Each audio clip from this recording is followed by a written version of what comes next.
முட்டை பழத்தில் வந்து இது கிராப்டட் வெரைட்டி பாருங்கள், மரத்துலேயே பழுத்துக்கிட்டு இருக்குது. இப்போ காய்களோட வந்தது தான் நல்லா பழுக்க ஆரம்பிச்சிச்சு. இப்போ பார்த்தீங்கன்னா இருக்கிற நீளத்தை விட இன்னும் கொஞ்சம் நீளமாக வரும், கொத்து கொத்தாக காய்க்கும். இது நம்ம தோட்டத்திலே காய்ச்சிருக்கு. அதாவது லிச்சி சாப்பிடணும்னு நினைக்கிறவங்க கொஞ்சம் நம்ம கிளைமேட்டில் வளர்ந்து காய்க்கிறது கஷ்டம். அதனால் இந்த லோங்கனை வளர்க்கலாம். நம்ம தோட்டத்திலையும் காய்ச்சிருக்கு. அதனுடைய பழங்கள் எப்படி இங்கே பார்ப்போம். இப்போ நம்ம மழை காலம் முடிஞ்சிருச்சு. இந்த பழம் பாருங்கள், கட் பண்ணும்போது சூப்பராக நல்ல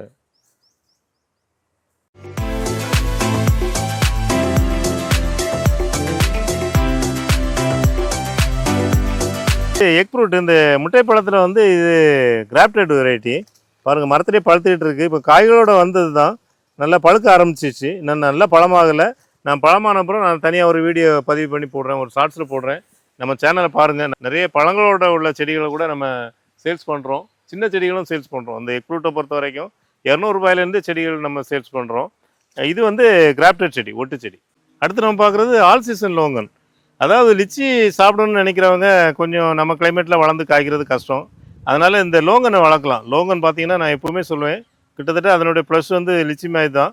இதனுடைய பிஞ்சுகள் இந்த வந்த செடியிலே பிஞ்சுகள் வந்திருக்க பாருங்கள். இது நம்ம சீசன் டைம் கிடையாது, இது ஆல் சீசன் லோங்கன்னு சொல்லுவாங்க.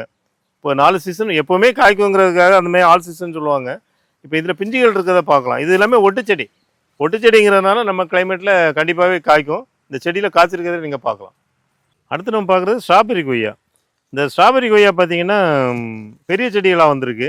ஸ்ட்ராபெரி கொய்யாங்கிறது ஸ்ட்ராபெரியோட டேஸ்ட்டில் இருக்கும். அது ஒரு புளிப்பு இனிப்பும் கலந்துருக்கும். அந்த டேஸ்ட் அது மாதிரி இருக்கிறதுனால அதனுடைய பேர் ஸ்ட்ராபெரி கொய்யான்னு சொல்கிறாங்க. இப்போ பாருங்கள், இலைகள் வந்து கொய்யாவுடைய இலையோட ஷேப்பில் இல்லை. நம்ம கிளைமேட்டே நிறைய காய்க்கும். அதாவது இதுக்கெல்லாம் பராமரிப்பு தேவையில்லை. ஒரு காட்டு செடி மாதிரி வளர்ந்து காய்க்கக்கூடிய ஒரு வெரைட்டி. புதுசாக இது பேரை கேள்விப்படும்போது நம்ம ஊரில் காய்க்குமான்னு நிறைய பேர் சந்தேகம் வரும். கண்டிப்பாக நம்ம மாடி தோட்டத்தில் கூட இதை வச்சு பராமரிக்கலாம். மாடி தோட்டத்திலே எளிமையாக பராமரிப்பில் பூச்சி நோய் கூட ரொம்ப வராது.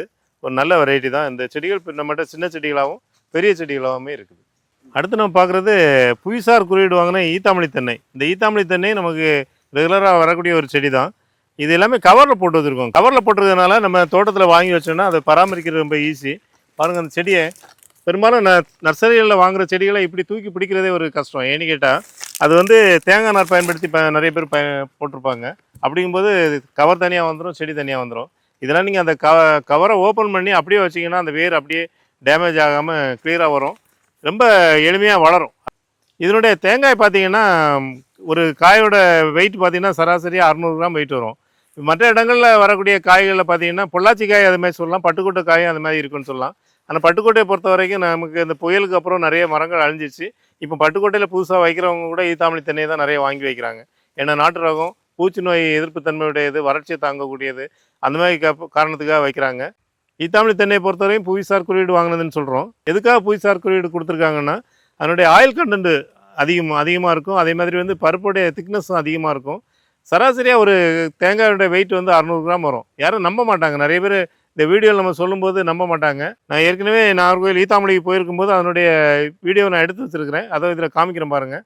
அதாவது மற்ற ஊர்களில் நிறைய ஊர்களில் 300 கிராம் 400 கிராம் தான் வரும். ஒரு தேங்காய்னா இப்போ 20 ரூபா 25 ரூபாய்க்கு மேலே நம்ம அதை விற்க முடியாது. இப்போது 30 ரூபா 40 ரூபா வைக்கிறாங்க ஒரு தேங்காய். அதாவது கிலோ சில்லறை ஹோல்சேலாக நம்ம விவசாயிகள் விற்பனை பண்ணுறதே 60 ரூபா ஒரு தேங்காயோட விலை. அந்த மாதிரி காய்க்கணும், நல்ல தரமான கன்றுகளை வளர்க்கணும்னு நினைக்கிறவங்க இந்த ஈத்தாமணி தென்னையை வளருங்க. ஏன்னா இந்த ஒன்று தான் நமக்கு புவிசார் குறியீடு கொடுத்துருக்காங்க. இந்த ஈத்தாமணி தென்னைக்கு மட்டும்தான் புவிசார் குறியீடு கொடுத்துருக்காங்க. அடுத்து நம்ம பார்க்குறது புரோனைக்கிங் மாவரைட்டி. இந்த புரோனைக்கிங் மாவரைட்டியை பாருங்கள், இலையை பாருங்களேன். இலையை பார்த்தீங்கன்னா ஒரு 1.5 அடி 1.5 அடி இருக்குது ஒரு இலையோட சைஸு. இது பார்த்திங்கன்னா நம்மகிட்ட சின்ன செடிகளாகவும் பெரிய செடிகளாகவும் இருக்குது. இது சின்ன செடி தான். இதுவே ஹைட்டு பார்த்திங்கன்னா ஒரு 5 அடி 6 அடி இருக்குது. ஒரு காயோட வெயிட் வந்து ஒரு 4 kg 4 கிலோ வரும். அதாவது பெரிய காயாக வரும். நல்ல சதைப்பகுதியோடு இருக்கும். நல்ல இனிப்பான ஒரு வெரைட்டி. இது ஒரு தாய்லாந்து வெரைட்டி. இந்த தாய்லாந்து வெரைட்டியை பொறுத்த வரைக்கும் கூட நம்மகிட்ட ஒரு 50க்கும் மேற்பட்ட ரகங்கள் இருக்குது. அதாவது இந்த மாரத்தை பற்றி நமக்கு நிறைய ரகங்களை பற்றி தெரியணும்னா எங்கள் நர்சரி நம்பருக்கு ஃபோன் பண்ணி நீங்கள் வந்து லிஸ்ட்டு வாங்கிங்க. அப்போ தான் எல்லா ரகத்தையுமே நம்ம பார்க்க முடியும். அடுத்து நம்ம பார்க்குறது கிரேப் கொய்யா. அந்த கிரேப் கொய்யா வந்து திராட்சை பழமாக இருக்கும். ஒரு திராட்சை பழத்தினுடைய சைஸ் தான் வரும் அந்த கொய்யா பழத்தினுடைய அளவு. கொத்து கொத்தாக காய்க்கும். ஒரு திராட்சை கொலை எப்படி இருக்குதோ அதே மாதிரி கொத்து கொத்தாக காய்க்கக்கூடிய தன்மையுடையது. இதுவும் வந்து நம்ம ஒரு எக்ஸாட்டிக் வெரைட்டி தான். பெரும்பாலும் நிறைய பேர் பார்த்துருக்க வாய்ப்பு இல்லை. பழங்களுடைய டேஸ்ட் பார்த்தீங்கன்னா ஒரு இனிப்பும் புளிப்பும் கலந்த ஒரு சுவையில் இருக்கும். அடுத்து நம்ம பார்க்குறது நீலம் வெரைட்டி. இந்த நீலம் வெரைட்டி எல்லாருக்குமே தெரிஞ்ச வெரைட்டி தான். பழைய வெரைட்டி. இருந்தாலும் இப்போ செடிகள் கொஞ்சம் டிமாண்டாக தான் இருக்குது. நிறைய பேர் புது ரகங்களுக்கு போனதுனால இந்த செடிகள் கிடைக்கிறது கஷ்டமாக இருக்குது. நம்ம நர்சரியில் பெரிய செடிகளே இருக்குது. இதெல்லாம் இந்த வருஷமே காய்க்கும். இந்த செடிகளோட ஹைட்டு பாருங்கள், 8 அடி ஹைட் இருக்குது. நல்ல தண்டுலாம் நல்லா ஸ்ட்ராங்காக இருக்குது. இதெல்லாம் நீங்கள் மாடியிலையும் வளர்க்கலாம், தரையிலையும் வளர்க்கலாம். இதுக்கும் ரொம்ப பராமரிப்பு தேவையில்லை. ஒரு வறட்சியை தாங்கக்கூடிய ஒரு ரகம். நீலம் வெரைட்டினாலே எல்லாருக்குமே தெரிஞ்ச வெரைட்டி தான் இது. அடுத்து நம்ம கிரீன் நர்சரியில் சேல்ஸ் பண்ணக்கூடிய ரெட் லேடி பப்பாளி செடி எப்போவுமே நம்மகிட்ட இருக்கும். அதை வைக்கும்போது என்னென்னா, மெயினாக தண்ணி தேங்காத இடத்துல வைக்கணும். மாடியில் வளர்க்கலாம். மாடியில் வச்சா பெரிய கண்டெய்னரில் வைக்கணும். தோட்டங்களில் வைக்கும்போது ஒரு செடிக்கு பதிலாக ஒரு 4-5 செடி வச்சா நமக்கு எப்போவுமே நமக்கு ரெகுலராக பழங்கள் கிடைக்கும். ஏன்னா ரொம்ப ஒரு சத்தான பழங்கள் கிடைக்கிறது பப்பாளியில் ரொம்ப ஈஸியாக பழம் சாப்பிடணும்னா பப்பாளி பழங்களை சாப்பிடலாம். இப்போ நம்ம தோட்டத்துலேயும் காய்ச்சிருக்கு. அதனுடைய பழங்கள் எப்படி இங்கே பார்ப்போம். இப்போ நம்ம மழை காலம் முடிஞ்சிடுச்சு. இந்த பழம் பாருங்கள், கட் பண்ணும்போதே சூப்பராக நல்ல சூப்பராக இருக்குது. விதைகள் இல்லை, 1-2 விதைகள் தான் இருக்குது. டேஸ்ட் எப்படி இருக்குன்னு பார்த்து சொல்லுங்கள்.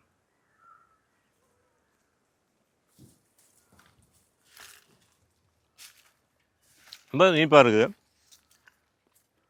சாப்பிட்டுட்டே இருக்கிற மாதிரி இருக்கும். ஏன்னா இந்த மாதிரி பழங்கள் கடைகளில் கிடைக்கிறது இல்லை. கடைகளில் பெரும்பாலும் நீங்கள் வாங்கக்கூடிய பப்பாளி பழம் வந்து ஒரு உப்பு கறிக்கிற மாதிரி இருக்கும். ஏன்னா பழுக்க வைக்கிற நிறைய முறைகளை கையாளுறாங்க. நம்ம மரத்துலேருந்து டைரெக்டாக பறித்து சாப்பிடலாம். இதுமாதிரி இருந்தால் ரெட் லேடி பப்பாளினாக்கா நம்ம கீழேருந்து நம்மளே பறிச்சிக்கலாம், வீட்டுக்காரங்களே பறித்து சாப்பிடலாம். Super variety. ரெட் லேடி பப்பாளி மட்டும் இல்லை, மெக்சிகன் பப்பாளியும் இருக்குது. மெக்சிகன் பப்பாளி எப்படி பார்த்தீங்கன்னா ஒரு அதனுடைய ப்ளஸ் வந்து இது ரெட்டாக இருக்குது இல்லையா, அது வந்து எல்லோயிஷாக இருக்கும். ரொம்ப குட்டையாக வளரும். இதோட குட்டையாக வளரும். இலைகள் வித்தியாசமாக இருக்கும். அதையும் உங்களுக்கு காமிக்கிறோம். செடிகள் நம்ம சேல்ஸுக்கு தயாராக இருக்குது. இந்த மெக்சிகன் பப்பாயாவை ஈஸியாக ஐடென்டிஃபை பண்ணலாம். பாருங்கள், இலைகளே ரொம்ப வித்தியாசமாக இருக்கும். ரொம்ப டுவார்ப்பாக வளரும். ரொம்ப குட்டை ரகம்னு சொல்லலாம். பழங்கள் வந்து ஒரு எல்லோயிஷாக இருக்கும். நம்ம ரெட் லேடி பப்பாளி அளவு தான் சைஸ் வரும். நிறையவே காய்க்கிற தன்மையோடு இருக்கும் மெக்சிகன் பப்பாயா. அடுத்து நம்ம பார்க்குறது செங்கவருக்கன்மா. இந்த செங்கவருக்கன் வந்து ஆல் சீசன் சொல்லுவோம். 2 சீசன் காய்க்கும். பார்த்திங்கன்னா இப்போது காய்கள் கூட இருக்குது. நமக்கு ஜனவரி ஃபஸ்ட் வீக்கில் காய்கள் கூட இருக்குது. இது நம்ம நர்சரியில் இருக்க பெரிய செடியில் பழங்கள் காய்ச்சது லாஸ்ட் மந்த் நம்ம அறுவடை பண்ணோம். அதாவது எப்போவுமே காய்க்கக்கூடிய ஒரு வெரைட்டி. இதில் பூக்களும் இருக்குது பாருங்கள். இந்த செங்கவருக்கன்லேயே பூக்களும் முன்னாடி அட்வான்ஸாகவே பூத்துச்சு. அதாவது ரெஸ்ட்டே இல்லாமல் அது பாட்டு காய்ச்சிக்கிட்டே இருக்கும். அந்த மாதிரி ஒரு நல்ல வெரைட்டி. இதை தமிழ்நாட்டின் மியாசாக்கின்னு சொல்லுவேன் நான். எல்லா செடிகளுமே நம்ம காய்களோட பழங்களோட கொடுக்கணுங்கிறதுக்காக நம்ம பெரிய கவரில் வளர்த்துட்ருக்கோம். இப்படி அது மாதிரி வளர்த்துட்டு இருக்கக்கூடிய 30 கவர் தான் பாருங்கள். இதில் இந்த செங்கவருக்கனில் பூக்கள் வந்திருக்கிறத பார்க்கலாம். இதுவுமே கிட்டத்தட்ட ஒரு 50 வகையான வெரைட்டி நம்ம ஒரு ட்ரையல் பேசிஸில் பண்ணிகிட்ருக்கோம். ஆக்சுவலாக இதனுடைய பழங்கள் வரும்போது நம்ம வீடியோ போடுறதுக்கு நம்ம அதனுடைய டேஸ்ட்டை உங்களுக்கு சொல்கிறதுக்கு வாய்ப்பாக இருக்குங்கிறதுக்காக எல்லா வெரைட்டியுமே நம்ம வளர்த்துக்கிட்டு இருக்கிறோம். இதுமாதிரி பெரிய செடிகள் வேணும்னா கூட நம்ம காய்கள் வந்ததுக்கப்புறமும் இல்லைனா இப்போது தேவைன்னா கூட நம்ம சேல்ஸ் பண்ணுறதுக்கும் தயாராக இருக்கும். இதெல்லாம் நீங்கள் வச்சா இந்த வருஷமே காய்க்கும். அந்த மாதிரி பெரிய செடிகள். அடுத்து இந்த லோடில் பார்த்தீங்கன்னா இந்த ரோஸ் ஆப்பிள் செடியும் வந்திருக்கு. இது நம்மகிட்ட இருக்கக்கூடிய பெரிய செடி தான் இப்போ உங்களுக்கு காமிக்கிறேன். சின்ன செடிகள் ஒரு 2 அடி ஹைட்டில் இருக்குது. இது பார்த்தீங்கன்னா கிட்டத்தட்ட ஒரு 3 இயர்ஸாக நம்ம இந்த பேக்கில் மெயின்டைன் பண்ணிட்டு வரோம். இது காய்க்கிறதுக்கு ஒரு 4-5 இயர்ஸ் ஆகும் இந்த வெரைட்டி. இது வந்து ஒரு ரோஸ் ஆப்பிளுங்கிறது ஒரு வித்தியாசமான மனம். அதாவது பன்னீர் ரோஸுடைய மனம் இருக்கும். சாப்பிடும்போதே உணர முடியும். ஆனால் ஷேப் கிட்டத்தட்ட ஒரு பன்னீர் கொய்யானி கூட சொல்லுவாங்க. அந்த மாதிரி ஒரு வெரைட்டி இப்போது நம்ம கிளைமேட்லேயும் காய்க்கும். நம்ம இதுக்கு முன்னாடி போட்ட வீடியோவில் வந்து நாகர்கோயிலில் எடுத்த வீடியோவில் ஒருத்தர் வீட்டில் வந்து அவர் தோட்டத்தில் காய்ச்சிருந்தது. அதனுடைய பிஞ்சுகள் நான் உங்களுக்கு காமிச்சேன். நம்ம ஊர்லேயும் காய்க்கணும். ஏன்னா நிறைய பேர் வீட்டில் இது கிடையாது. அதுமாதிரி நம்ம கஸ்டமர் ஒருத்தர் பொள்ளாச்சியிலேருந்து ஃபோன் பண்ணி சொன்னாங்க. அவங்களே வாலண்டியராக சொன்னாங்க, இது மாதிரி இந்த ரோஸ் ஆப்பிள் எங்களுக்கு காய்ச்சிருக்கு சார், ரொம்ப சூப்பர் வெரைட்டின்னு சொன்னாங்க. நான் ஒரு முறை தான் சாப்பிட்டேன். ஆனால் வந்து அதை நான் பெருசாக பேசாததுக்கு காரணம் என்னென்னா, நான் சாப்பிட்டது ஒரு அரைக்காய். அதனால் எனக்கு அதை முழுசாக மதிப்பீடு பண்ண முடியலை. ஆனால் எல்லாருமே அதை பற்றி விசாரிக்கும் எல்லாருமே அதை பற்றி தெரிஞ்சவங்க என்ன நல்லாயிருக்குங்கிறாங்க பழம். ஒரு வித்தியாசமான ஒரு வெரைட்டி. இது பெரிய செடிகளாகவே இருக்குது. கிட்டத்தட்ட 8 அடி 10 அடி செடிகள் கூட பண்ணுறோம். அதேமாதிரி பார்த்தீங்கன்னா இது மலையன் ஆப்பிள். இந்த மலையன் ஆப்பிள் கூட பழங்கள் வந்து ஒரு நல்ல ஒரு ஆப்பிளுடைய டேஸ்ட்டில் ஒரு மாவு மாதிரி இருக்கும். ஒரு பெரிய மரமாகி தான் இது காய்க்க ஆரம்பிக்கும். இதெல்லாம் பார்த்தீங்கன்னா 8 அடி 10 அடி செடிகள் கூட இருக்குது. எவ்வளோ இலைகள் பார்க்குறது ரொம்ப ஃபேன்சியாக இருக்கும். இதனுடைய பூக்கள் வந்து நல்லா பூக்கும்போது கீழே ஒரு பிங்க் கலரில் ஒரு கார்பெட் விரிச்ச மாதிரியே இருக்கும். அதனுடைய பூக்கள் அவ்வளோ ஒரு அழகான கவர்ச்சியான நிறத்தில் இருக்கும். இந்த செடியெல்லாம் நம்ம பெரிய செடிகளாக மெயின்டைன் பண்ணிட்டு வரோம். கிட்டத்தட்ட 100கணக்கான செடிகள் நம்மகிட்ட இருக்குது. இது எல்லாமே நம்ம தோட்டத்தில் இருக்கக்கூடிய செடிகள் தான். இந்த செடி கூட தோட்டத்தில் தான் வைக்க முடியும். மாடியில் வச்சு வளர்க்க முடியாது. கொஞ்சம் மரமாகி தான் காய்க்கும். அதனால் தோட்டங்களில் பண்ணை தோட்டங்கள் வச்சுருக்கவங்க இது ஒரு அழகுக்காகவும் வளர்க்கலாம், பழங்கள் சாப்பிடவும் வளர்க்கலாம். நல்ல ஒரு வெரைட்டி. இலைகள் பார்த்தீங்கன்னா ஒன்று ரொம்ப அழகாக இருக்கும் இந்த இலைகளுடைய அமைப்பு. அடுத்து நம்ம பார்க்குறது தென்னையில் கங்கா பாண்டம் வெரைட்டி. இந்த நம்ம நர்சரியில் பொறுத்த வரைக்கும் குட்டை நெட்டை குட்டை, குட்டை ரகங்கள், ஈத்தாமொழி நெட்டை இது எல்லாமே சேல் பண்ணுறோம். இந்த கங்கா பாண்டமும் நம்மகிட்ட சேலுக்கு தயாராக இருக்குது. பார்த்தீங்கன்னா கங்கா பாண்டங்கிறது கங்கையை குறிக்கக்கூடியது. கங்கா பாண்டங்கிறது ஒரு அதிக அளவு தண்ணீர் இருக்குங்கிறத குறிக்கிறது. 3 வருஷத்துலேயே காய்க்கும். பாருங்கள், இது ஒரு 1.5 வருஷம் ஆன செடி தான். ஆனால் இலைகள்லாம் அந்த கணக்கோலன்னு சொல்லுவாங்க, இந்த இலைகள்லாம் பிரிய ஆரம்பிச்சிச்சு பாருங்கள். இலைகள் வந்து பிரிய ஆரம்பிச்சிச்சு. அந்த குத்தி அதாவது காய்க்கிறதுக்கு ஒரு ஃபஸ்ட்டு ஒரு இந்த தண்டு பெருசாகும் இல்லையா, அதுமாரி தண்டும் பெருசாக ஆரம்பிச்சிச்சு. அப்படின்னா என்ன அர்த்தம்னா, உங்களுக்கு 3 வருஷத்துல இதுக்கு ஷுவராக காய்க்கும். இளநீரோடைய அளவு அதிகமாக இருக்கும். ஒரு காயை பார்த்தீங்கன்னா 800 மில்லி வரைக்கும் இருக்கும். அது மாதிரி ஒரு பெரிய காயாக வரும். அதே பருப்போடைய அளவும் அந்த மட்டையோட அளவும் கம்மியாக இருக்கும். அதனால் இது நம்ம இளநீர் பர்பஸுக்கு இதை பயன்படுத்தலாம். வீட்டில் அழகாகவும் வைக்கலாம். ஏன்னா வீட்டுக்கு முன்பக்கம் வச்சோம்னாக்கா நம்ம தரையை ஒட்டியே காய்க்கும். 3 வருஷத்தில் காய்க்கக்கூடிய ஒரு வெரைட்டி. இந்த குட்டை ரகங்களை வளர்க்கும் போது கண்டிப்பாக வேப்பந்தழையோ வேப்ப இலையோ போட்டு வளர்க்கணும். அது மாதிரி வளர்த்தோம்னா சீக்கிரமாகவே நமக்கு மகசூல் கிடைக்கும். அடுத்து நம்ம பார்க்குறது வெள்ளரி மாங்காய் வெரைட்டி. வெள்ளரி மாங்காய் வெரைட்டி நாகூர் பகுதியில் பிரசித்தி பெற்றதாகும். 2 சீசன் காய்க்கும். அதே மாதிரி இதை சாப்பிடும்போது காயாக கூட சாப்பிடும்போது நல்லாயிருக்கும். காயாக சாப்பிடும்போது கறக்கு இந்த வெள்ளரிக்காய் கடிச்ச மாதிரி ஒரு தன்மையில் இருக்கும். பழங்களும் நல்லா ஸ்வீட்டாகவே இருக்கும் பழம் சாப்பிட்றதுக்கும். நான் 2 சீசன் காய்க்கிறதுனால நிறைய பேர் இதை விரும்பி வாங்குகிறாங்க. இந்த செடிகள் நம்மகிட்ட இப்போ 3-4 அடி உயரத்துலேயே பெரிய செடிகளாகவே இருக்குது. அடுத்து நம்ம பார்க்குறது லாங் மல்பெரி. இந்த லாங் மல்பெரி பார்த்திங்கன்னா பழம் ரொம்ப டேஸ்ட்டாக இருக்கும். கொஞ்சம் நீளமாக இருக்கும். ஒரு 2-3 இன்ச்சு நீளம் வர அளவுக்கு இருக்கும். இதனுடைய பழம் வந்து ஃபஸ்ட்டு ரெட்டிஷாக மாறி அதுக்கப்புறமா பிளாக்காக மாறும்போது ரொம்ப சுவையாக இருக்கும். வித்தியாசமான ருசி. எல்லாருக்குமே மல்பெரி பழங்களை நிறைய சாப்பிட்டவங்களுக்கு ஒரு புது அனுபவமாக இருக்கும். அந்த மாதிரி தான் இந்த வெரைட்டியும். இது சின்ன செடிகளாகவும் சேல்ஸ் பண்ணுறோம். 200 ரூபாயிலேருந்து நம்ம சேல்ஸ் பண்ணுறோம். இது எல்லாமே பெரிய செடிகள். நம்ம சின்ன செடிகளும் பெரிய செடிகளும் நம்மகிட்ட விற்பனைக்கு தயாராக இருக்குது. அடுத்து நம்ம பார்க்குறது பனானா சப்போட்டா. அந்த பனானா சப்போட்டா நம்ம ஊரில் காய்ச்சா எப்படி இருக்குங்கிறது இந்த மாதிரி தான் இருக்கும். இன்னும் கொஞ்சம் பழம் பெருசாகும் போது கொஞ்சம் லாங் சைஸாக வரும். இப்போ பார்த்தீங்கன்னா இருக்கிற நீளத்தை விட இன்னும் கொஞ்சம் நீளமாக வரும். கொத்தாக காய்க்கும். இது நம்ம தோட்டத்திலே காய்ச்சிருக்கு. சின்ன செடியை காமிக்காமல் உங்களுக்கு பெரிய செடியை காமிக்கிறதுக்கு காரணம் என்னென்னா, நம்ம ஊர்லேயே காய்க்குங்கிற ஒரு நம்பிக்கை வரணுங்கிறதுக்காக தான் இந்த பெரிய செடிகளை காமிக்கிறோம். இதில் இந்த ரோட்லேயும் கூட சின்ன செடிகள் வந்திருக்கு. இது பெரிய செடிகள் சின்ன செடிகள் ரெண்டுமே நம்ம சேல்ஸ் பண்ணிகிட்ருக்கோம். நம்ம கிளைமேட்லேயும் காய்க்கும். நம்ம ஊர்லேயே காய்ச்சிருக்க தான் நீங்கள் பார்க்குறீங்க இப்போ நேரில்.